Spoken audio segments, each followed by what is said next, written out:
Hey, this is Nick with the bulk market update this week. We got a few things we'll go over here. I'll start off once again with the load board postings. We've seen a 3% increase here last week over the week before. Um, Harvest is moving along pretty well, starting to tail off here in November. I'd say that those load postings are not going to see a huge increase here until after the first of the year, um, unless the election here might change some things like that. Uh, I know Trump has always been a fan of the tariffs, so uh, foreign markets may be. The pricing on commodities may change a little bit. So before he takes office and starts implementing some of those tariffs we're expecting, I'd say that there's a possibility of quite a bit of product being moved here late this year until until he gets in office, expecting a price decrease or decreased demand for our uh, foreign markets for grain and other commodities there. Uh, for grain, fertilizer, and feed ingredients, we saw a decrease last week. Not a huge decrease in prices. Um, Goes with the load numbers falling off a little bit, uh, especially with the rain that swept through the central United States. Any crop that was needing to be harvested, uh, kind of held off for a little bit until the fields dry out. So I'd say once we see some dry up, you'll see some more fertilizer, more grain coming out of the fields, finishing up the year. Uh, we can look at those maps as well. Corn harvest, soybean harvest, just about done in the states viewed here. Uh, Looks like a record harvest in a lot of places that didn't have drought. Uh, the early rain this year and then dry during harvest time. You've seen a lot of stuff making some record yields. Um, Sugar beets and cotton have both progressed quite a bit. Sugar beet being about done. You're seeing a lot more progress in cotton harvest there in the southeast. Um, as you see on the slide with the load changes, I'd say cotton has a little bit to do with that. The southeast has got quite a bit of loads moving, big increase from last week, as well as peanut production may play into that as well. They've had a little bit of a break between some tropical storms, so um, getting making hay while the sun shines kind of deal there, as well as the sunflower harvest is progressing along. Uh, Corn and soybean done, so I see guys doing more of that. We'll talk about this a little bit. With the rain and harvest being close to done with corn and soybeans, the major crops, uh, the central United States saw a drop in number of load posting, which is the bread and butter of the bulk commodity industry. Been seeing quite a few more commodities moving in the eastern United States, recycling, soil, aggregates, stuff like that. I'd say here before too long, I saw some snow in Colorado, so road salt is going to be moving a little bit more to get prepared for that. Get your trailers all greased up for that corrosive salt. The South, like I said, cotton, soybean or cotton, peanuts, stuff like that. You're seeing a lot more crops being harvested in the South, um, especially with the break in the weather that we've seen recently. I'd say that'll probably tail off here before too long as that wraps up as well. Uh, the West, not a whole heck of a lot of change, up a little bit. Um, I'd say that. Other than the central United States, I'd say there'd be a little bit of a bump in loads with the new administration coming in. Uh, we'll go to fuel prices. 1% decrease from last week. Every little bit helps. 20% under what it was the same time last year.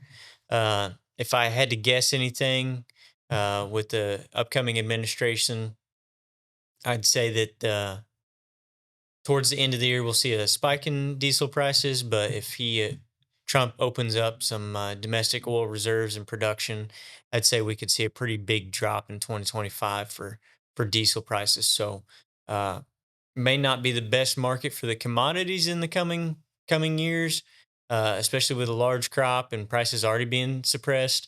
Tariffs may hurt that a little bit, except for the domestic use products. So if you can find an end user in the United States, you may avoid some of the that price decrease. Um, as well, the diesel prices.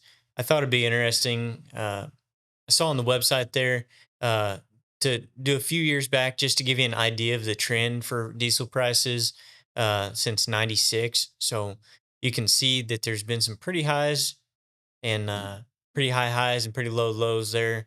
We're coming down kind of back to where the trend line should be. I'd say we'll have a pretty big drop in that um, back to where it was, that next big drop there. Uh, I'd say that's probably where we'll be towards the end of next year to middle. Um, as well, here we have some information I was looking at about fatality and injury crashes, which is you'll have payouts on insurance with a lot of these, so higher payouts than normal, which will greatly affect uh, insurance for yourself.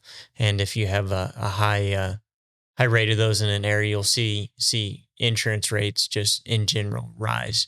So what you can see here is most likely if there's a fatality or injury crash, uh, it'll be a driver between the ages of 46 and 55 in a box or van trailer during daylight hours colliding with another motor vehicle. I wouldn't say not don't hire somebody from 46 to 55 and don't switch your whole operation to nighttime. I know a lot of the outlaw truckers like that themselves, but the big thing I get from this is be vigilant. Drivers knowing defensive driving. I'd say that this is these numbers are showing. If you picked any truck on the road, most likely the driver's going to be that age. He's going to be driving during the daylight hours with a van trailer. You know, that's going to be the majority of the trucks on the road. That's why these numbers look like this as well. So I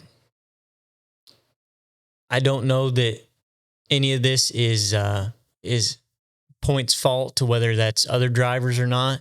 But if you can run at night, less cars on the road, less likely for other drivers to cause accidents with your trucks and trailers as well.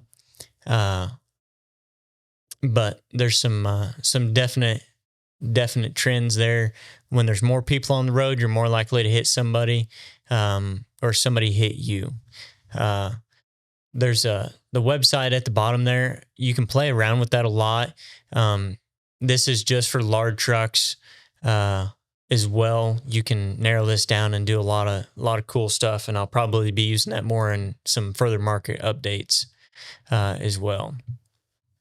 I'll finish off a little bit. This will come out after the election here.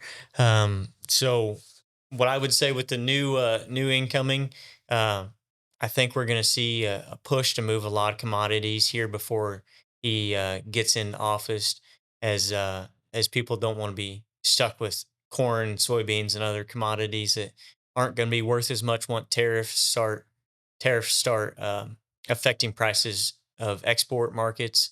Um, I think the domestic oil use will greatly impact fuel prices. So you may see some slow on pricing of loads, which have been increasing gradually, just ever so slightly that we've seen from stuff coming through Smart Freight. Um, but with fuel prices, if we could get back to the $1.50, that'll that break even number drops quite a bit, and you can make a little bit more margins on that. Um, EPA emission stuff, a lot of that stuff is already passed. I don't know if we'll see any reform on that or implementation differences. Um, but we'll definitely see how he reacts to that kind of stuff. Um, Tariffs are kind of a double-edged sword. So if you can find an outlet for your product uh, domestically, and you don't have to worry about export markets, that'll help a lot um, as well. And if you have anything else, or you'd like to see anything else on the market update, please let us know. And have a wonderful week, and we'll see you next weekend.